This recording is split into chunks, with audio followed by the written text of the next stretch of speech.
Once upon a time, the village of Yandira sat between rolling hills and endless savanna, where the sun kissed the earth with golden rays and the wind carried stories of the old. At the heart of the village stood an ancient baobab tree, its roots thick as serpents and its bark gnarled with the wisdom of centuries. The elders said it had stood there since the time of the first ancestors, whispering secrets to those who dared to listen. To the people of Yandira, the baobab was sacred. It was a witness to their joys, their sorrows, and their rituals. But to Amani, a very little girl, with a heart full of curiosity and a spirit as restless as the wind, it was something more. It was a key to a mystery awaiting to be unraveled. On the eve of the Great Moon Festival, Amani sat beneath the tree tracing patterns in the dirt. Tonight, under the full moon, the village would dance and sing, honoring their ancestors. But Amani's mind was elsewhere. Her grandmother, Nyanya Ambali, the village seer, had told her something peculiar that morning. When the moon is high, listen to the whispers of the baobab. They will tell you what you need to know. Amani didn't understand what Nyanya Ambali meant, but she trusted her wisdom. She leaned against the tree's trunk, closed her eyes, and let the wind brush against her skin. At first, there was silence, only the rustling of leaves. Then a voice, low and ancient, seemed to rise from within the tree. Find the shadow of the past and you will bring the light of the future. Amani's eyes flew open. She gasped, her heart racing. Had she imagined it? Before she could question further, the distant sound of drums called her back to the village square. The festival was about to begin. The Great Moon Festival was a time of joy. The villagers gathered in colorful robes, their bodies adorned with beads and cowrie shells. The air was thick with the scent of roasting maize, spiced meat, and honeyed baobab fruit. Amani tried to join in the festivities, but her thoughts were tangled in the mystery of the baobab's whisper. As she watched the dancers move in rhythm with the drums, her grandmother approached her. You heard it, didn't you? Nyanya Mbali's gaze was sharp. Amani hesitated before nodding. It spoke to me, but I don't understand what it means. The old woman smiled, her deep wrinkles forming maps of wisdom. Then it is time you learned the truth. Come with me, my child.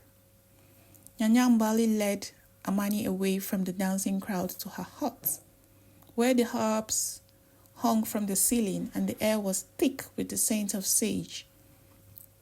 She pointed to a chest, old and covered in carvings of baobab leaves. This has been passed down through generations, she said, opening it. Inside was a folded cloth embroidered with symbols Amani had never seen before. As her grandmother unfolded it, she gasped.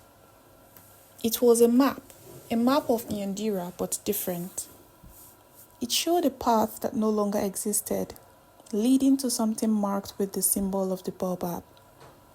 This, Nyanya Mbali said, is the legacy of our people. Long ago, our ancestors hid something powerful. And only the one who hears the whispers can find it. Amani's pulse quickened. What is it?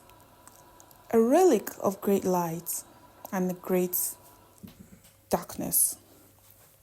If it falls into the wrong hands, our village, our way of life will be lost forever. Amani swallowed hard. The weight of destiny settled on her shoulders. Then I must find it. Her grandmother nodded. At dawn, you will begin your journey. But beware, my child. Shadows move where there is light, and not all who seek the past wished to preserve it. Before the first light of dawn, Amani set out, following the map's faded markings. She walked beyond the village, past fields of millet and sorghum, toward the forgotten path. The baobab had whispered, and she was listening, but she wasn't alone. Hidden in the undergrowth, a pair of eyes watched her. Kivuli, the village outcast. He had overheard her conversation with Nyanya Mbali. He was a man of ambition, and if there was a relic of power, he would claim it for himself. Amani moved carefully, tracing the map's directions. She reached an ancient stone half buried in earth, marked with the same symbol as on the cloth. As she brushed away the dirt, the ground beneath her trembled. A hidden passageway revealed itself, leading into darkness. She hesitated only a moment before stepping inside. The tunnel smelled of damp earth and time itself. Her fingers traced the walls, feeling the carvings that told the story of warriors, of kings, and of a time when magic was still walked among the people. Then she saw it. A pedestal stood in the center of a circular chamber, and upon it rested a small glowing herb pulsing like the heart of the earth itself. Amani reached out, but before she could touch it, a voice echoed through the chamber.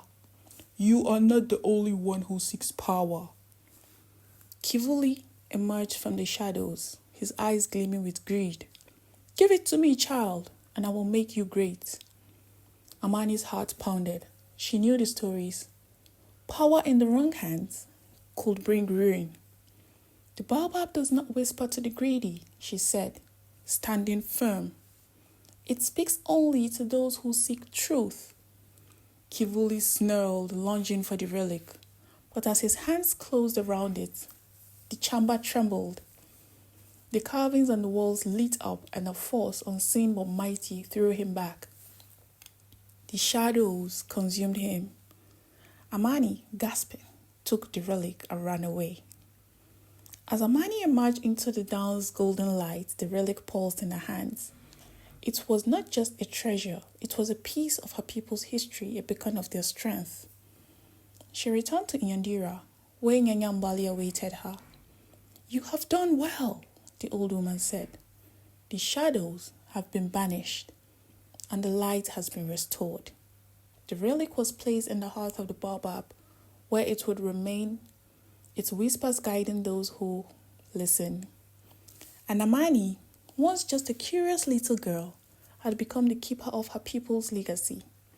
From that day forward, the baobab continued to whisper, but now Amani understood. Some secrets are meant to be kept, but some legacies are meant to shine. And in the balance of shadow and light, the future of Nyandira would forever be written. Thank you for listening to my stories. Let me know if you enjoy my story, and don't forget to subscribe for more interesting stories. Thank you.